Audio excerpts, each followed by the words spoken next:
Hello everyone, welcome to the study concept MPPSC की MCQ series में आपका फिर से स्वागत है।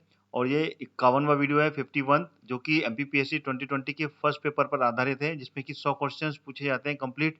और नए सिलेबस जो मध्य प्रदेश लोक सेवा आयोग के द्वारा नया सिलेबस 2020 के लिए लेके आए हैं, उस पर आधारित ये पूरी की पूरी सीरीज चल रही है।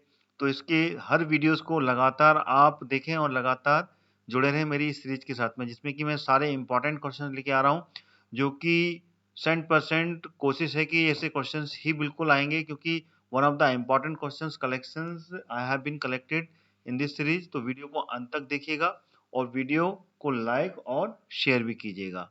लाइक बटन आपको प्रेस करना है और ज़्यादा से ज़्यादा इसको शेयर करना है, जिससे कि अन्य सारे विद्यार्थी जो कि एमपीपीएससी 2020 की तैयारी कर रहे हैं वो भी इसको देख पाएँ। और साथ ही साथ मेरा टेलीग्राम चैनल को भी आप ज्वाइन कर लीजिए, जिसका कि आपको लिंक इस वीडियो के डिस्क्रिप्शन बॉक्स में पहले ही मिल जाएगा, स्टार्टिंग में मिलेगा।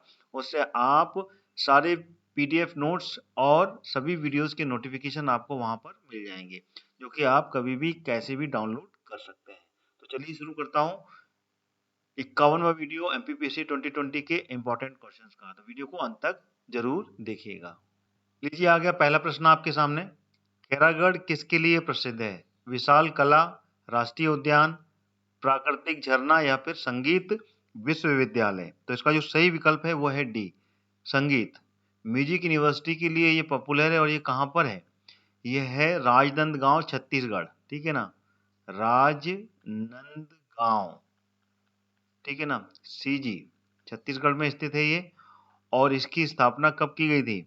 ये 1956 में इसकी स्थापना की गई थी, जब मध्य प्रदेश का गठन किया गया था, क्योंकि उस समय सीजी मध्य प्रदेश में ही था। ठीक है, तो 1956 में इसकी स्थापना की गई थी। और इस यूनिवर्सिटी से कुल 30 जो कॉलेज हैं वो इससे एफिलिएटेड हैं, इससे संबंध रखते हैं। ठीक है, पूरे भारत के कंप्लीट ऑल ओवर इंडिया के जो 30 कॉलेज हैं वो इससे एफिलिएट होते हैं। ठीक है, चलिए आगे बढ़ते हैं। अगला प्रश्न आ गया, निम्न में से कौन सा राज्य का सबसे छोटा वन्य अभ्यारण्य है? सेंचुरी, नौरादेही वन्य जीव अभ्यारण्य, गांधी सागर वन्य जीव अभ्यारण्य, राला मंडल या फिर घाटी गांव वन्य जीव अभ्यारण्य। तो इसका जो सही विकल्प है वो है राला मंडल।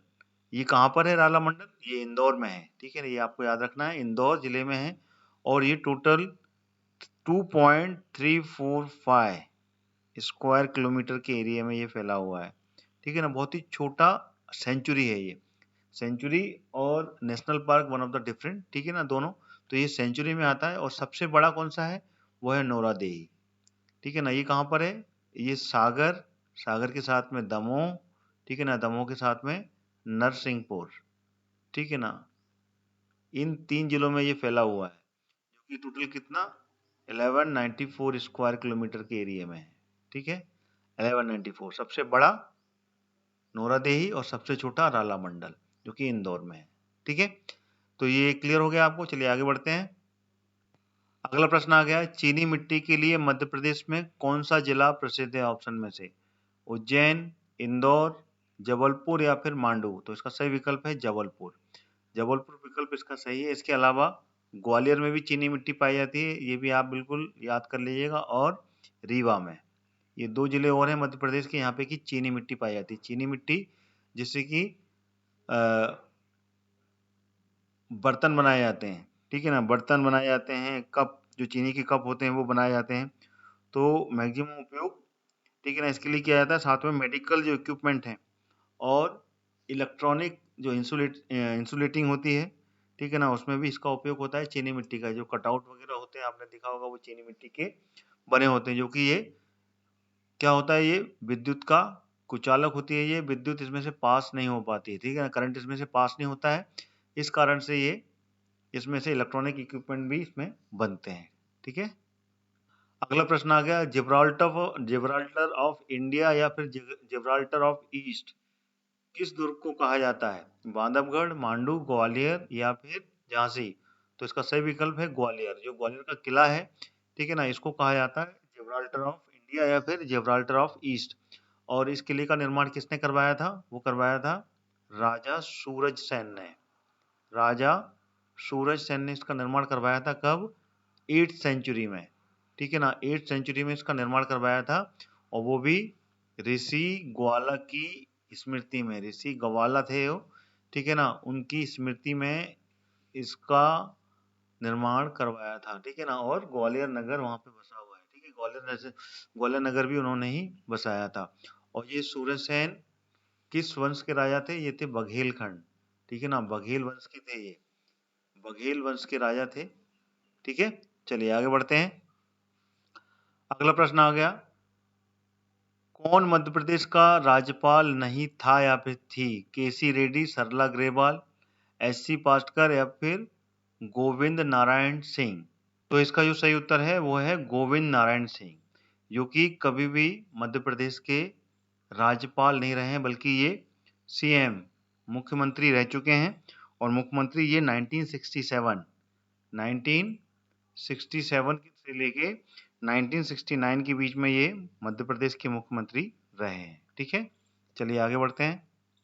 अगला प्रश्न आ गया, भोपाल स्थित प्रशासनिक राज्य सचिवालय का जो नाम है वो क्या है? राजभवन, वल्लभ भवन, चयन भवन या फिर गांधी भवन? तो इसका सही विकल्प है वल्लभ भवन है उसका नाम। और इसमें मंत्रियों के और उनके सचिव, ठीक है ना, उनके यहाँ पर ऑफिस हैं, ठीक है, जितने भी मंत्री हैं उनके यहाँ पर कार्यालय हैं, वो यहाँ पर काम करते हैं, उनके ऑफिस है और उनके सचिव के। अगला प्रश्न आ गया, मध्य प्रदेश राज्य सचिवालय के पद का सोपान में शीर्ष पर कौन होता है? सबसे टॉप पर कौन सा पद होता है सचिवालय में? कैबिनेट सचिव, मुख्य सचिव, प्रधान सचिव या फिर विशेष सचिव? तो इसका जो सही विकल्प है वो है मुख्य सचिव। जो मुख्य सचिव होता है वो मध्य प्रदेश के राज्य सचिवालय में सबसे शीर्ष का पद कहलाता है। और मध्य प्रदेश के जो प्रथम सचिव थे वो कौन थे? मुख्य सचिव, वो थे HM कामत, याद रखिएगा, ठीक है, HM कामत, ठीक है ना, प्रथम चीफ सेक्रेटरी रहे मध्य प्रदेश के, ठीक है। अगला प्रश्न आ गया, मध्य प्रदेश राज्य का पहला ग्राम न्यायालय कहाँ पर स्थित है? ए झातला ग्राम नीमच या फिर सोडलपुर हरदा, रिनहाई या फिर नंदवा? तो इसका सही विकल्प है झातला ग्राम, जो कि नीमच में है। वहां पे सबसे पहला ग्राम न्यायालय स्थापित किया गया था। और ये कब किया गया था? ये 26 जनवरी 2001 में इसको स्टैब्लिश किया गया था, स्थापित किया गया था नीमच में। नीमच जो कि उज्जैन, ध्यान रखिएगा, उज्जैन संभाग के अंतर्गत आता है, उज्जैन डिवीजन के अंतर्गत आता है, ठीक है। यहाँ पे की अफीम की खेती होती है, ठीक है ना, अफीम उगाई जाती है यहाँ पर, ठीक है। चलिए आगे बढ़ते हैं।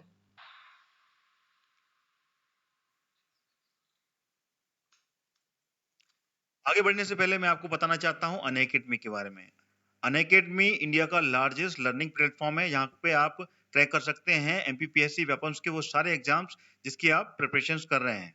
अनअकैडमी के प्लस सब्सक्रिप्शन वाले जो बैचेस होते हैं उनमें आपको मिलता है unlimited live and recorded courses का एक्सेस, जो कि आपको वहां पर पढ़ाते हैं इंडिया के बेस्ट एजुकेटर्स।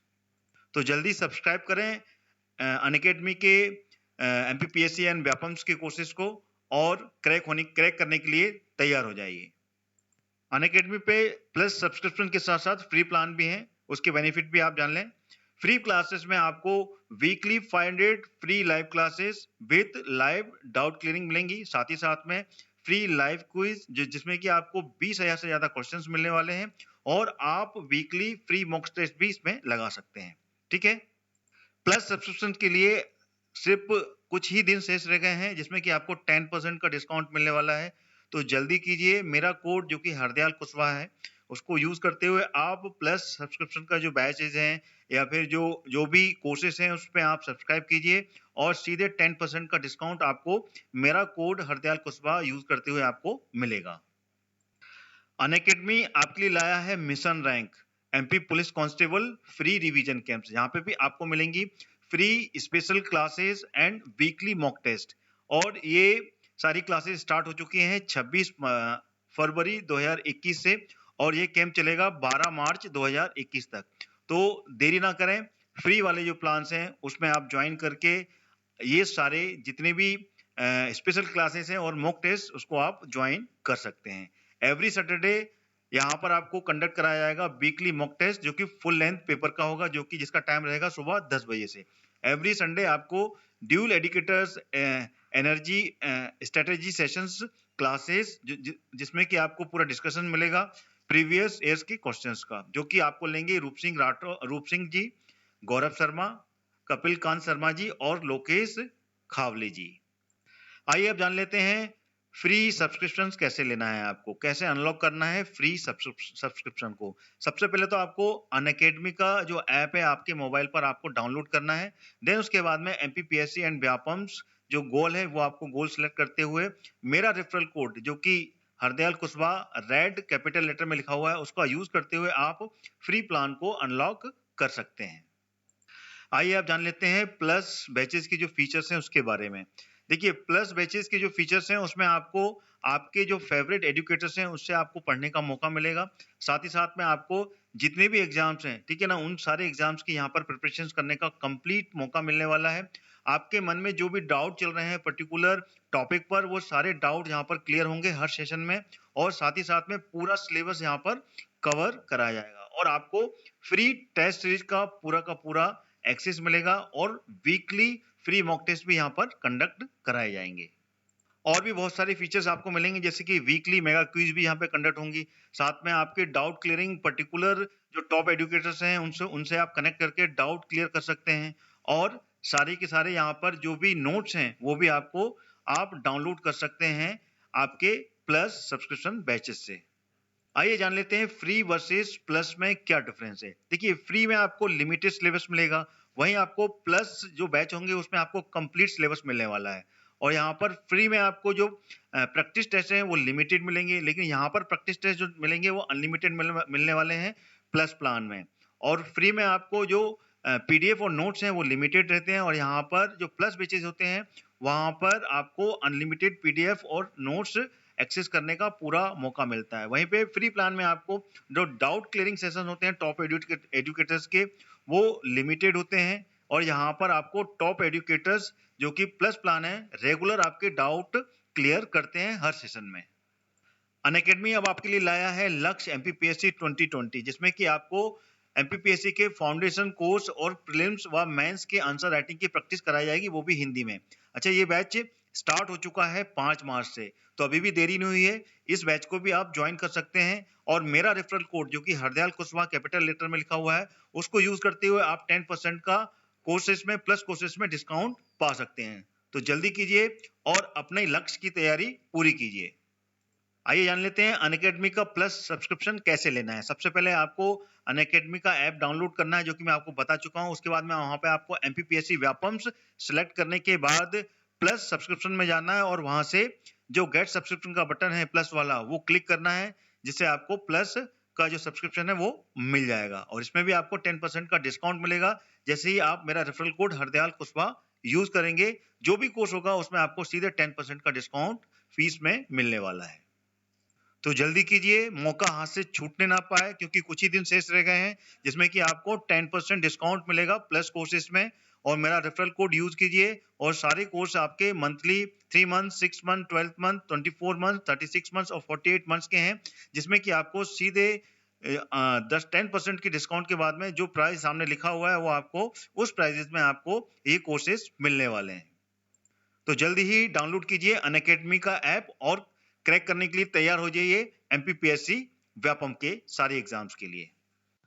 अगला प्रश्न आ गया, मध्य प्रदेश के किस राष्ट्रीय उद्यान को प्रोजेक्ट टाइगर में सबसे पहले शामिल किया गया था?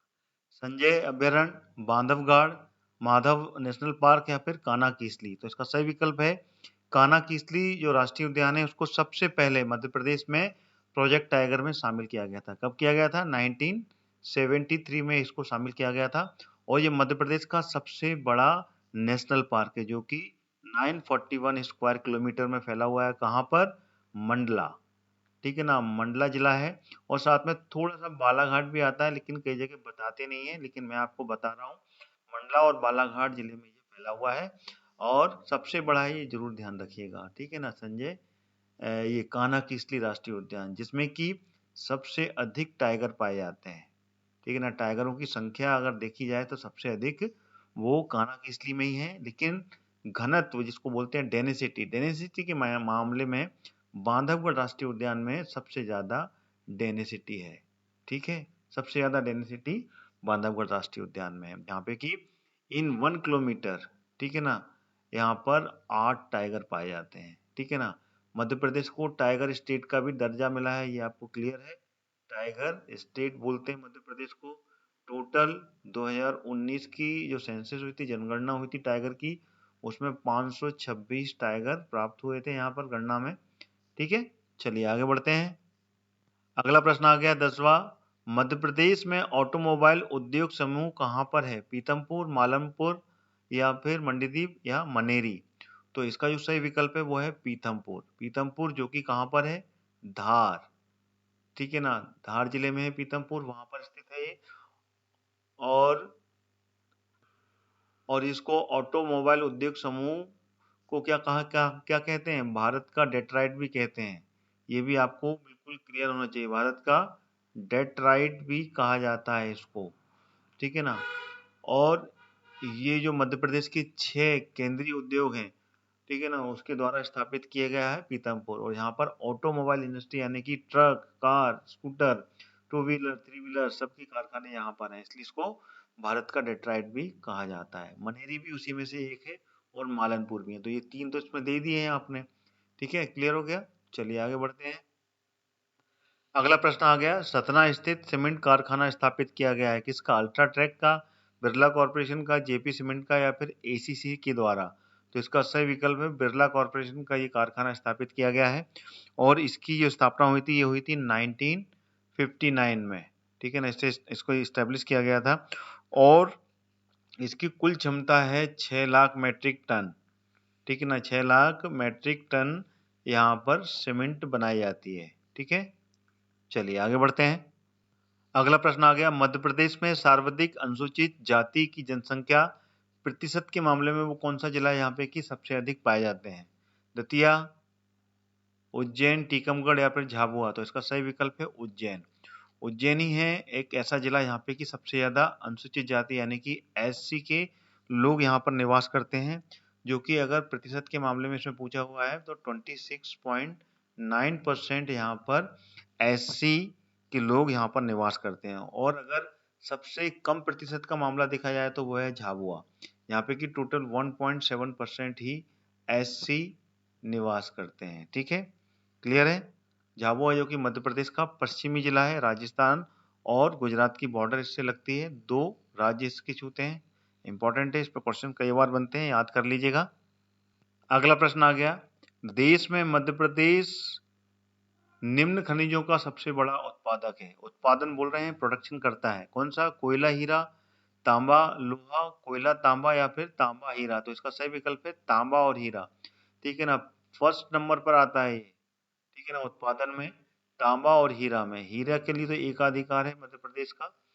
ठीक है ना, सिर्फ हीरा मध्य प्रदेश में ही उत्पादन होता है। और तांबा सबसे अधिक मध्य प्रदेश में ही होता है, जो कि सबसे बड़ी खदान कहाँ पर है इसकी माइनिंग की जाती है? मलाज खंड।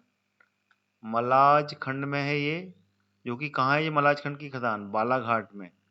ठीक है ना, वहाँ पे इसका उत्खनन किया जाता है। इसके अलावा और भी क्षेत्र हैं यहाँ पे कि मध्य प्रदेश में उसका उत्खनन होता है, लेकिन सबसे व्यापक रूप में मलाज खंड की जो खदान है वहां से निकलता है। देन उसके बाद में अगला अगर देखा जाए तो जबलपुर में भी थोड़ा सा हिस्सा है यहाँ पे कि निकाला जाता है थोड़ा तांबा। ग्वालियर में भी निकलता है ये तांबा।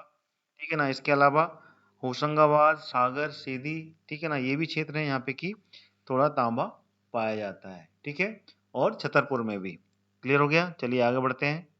अगला प्रश्न आ गया, गन कैरेज फैक्ट्री और हैवी व्हीकल फैक्ट्री ये कहाँ पर है? बालाघाट, महू, जबलपुर या सतना? तो इसका सही विकल्प है जबलपुर, जो कि डिफेंस की है ये फैक्ट्री। डिफेंस के इक्विपमेंट और डिफेंस की ही पूरी व्हीकल्स बनाए जाते हैं यहाँ पर जबलपुर में। ठीक है, जिसको कि मध्य प्रदेश की संस्कारी राजधानी भी कहा जाता है। ठीक है, चलिए आगे बढ़ते हैं। अगला प्रश्न आ गया 15वां और इस एमपीपीएससी की वीडियो का ये आखिरी क्वेश्चन है। विश्व सतत विकास शिखर सम्मेलन 2020 का जो ये पे कहाँ पर संपन्न हुआ था, यानी कि कहाँ पर इसको ऑर्गेनाइज किया गया था? जयपुर, देहरादून, नई दिल्ली या फिर मुंबई? तो इसका जो सही विकल्प है वो है नई दिल्ली। भारत की राजधानी, यहाँ पर ये आयोजित किया गया था।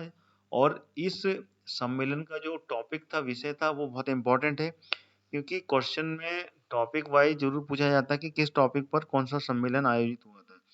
तो इसका जो टॉपिक था वो था जलवायु परिवर्तन से संबंधित। जलवायु परिवर्तन से संबंधित तथा उनके जो अन्य मुद्दे थे, ठीक है ना, जो भी उसमें टॉपिक थे, ठीक है ना, उसके लिए पूरा लंबे समय तक के लिए जो समाधान चाहिए था, दीर्घकालीन समाधान। अगर इसको इंग्लिश में देखा जाए तो टूवर्ड्स 2030, ठीक है ना, टू वर्ड्स लिख देता हूँ यहाँ पे जिससे कि आपको क्लियर होगा, टूवर्ड्स 2030, ठीक है ना, मेकिंग द डिकेड काउंट, ठीक है ना, मेकिंग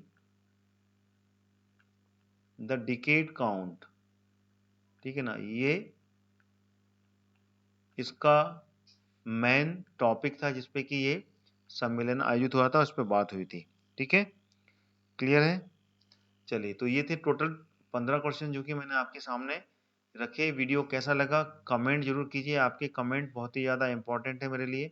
साथ ही साथ में आप वीडियो को लाइक कीजिए और ज़्यादा से ज़्यादा शेयर भी कीजिए, जिससे कि अन्य सारे विद्यार्थी इसको देखें और सारे क्वेश्चंस को अटेंड कर पाएँ, क्योंकि इंपॉर्टेंट क्वेश्चंस हैं।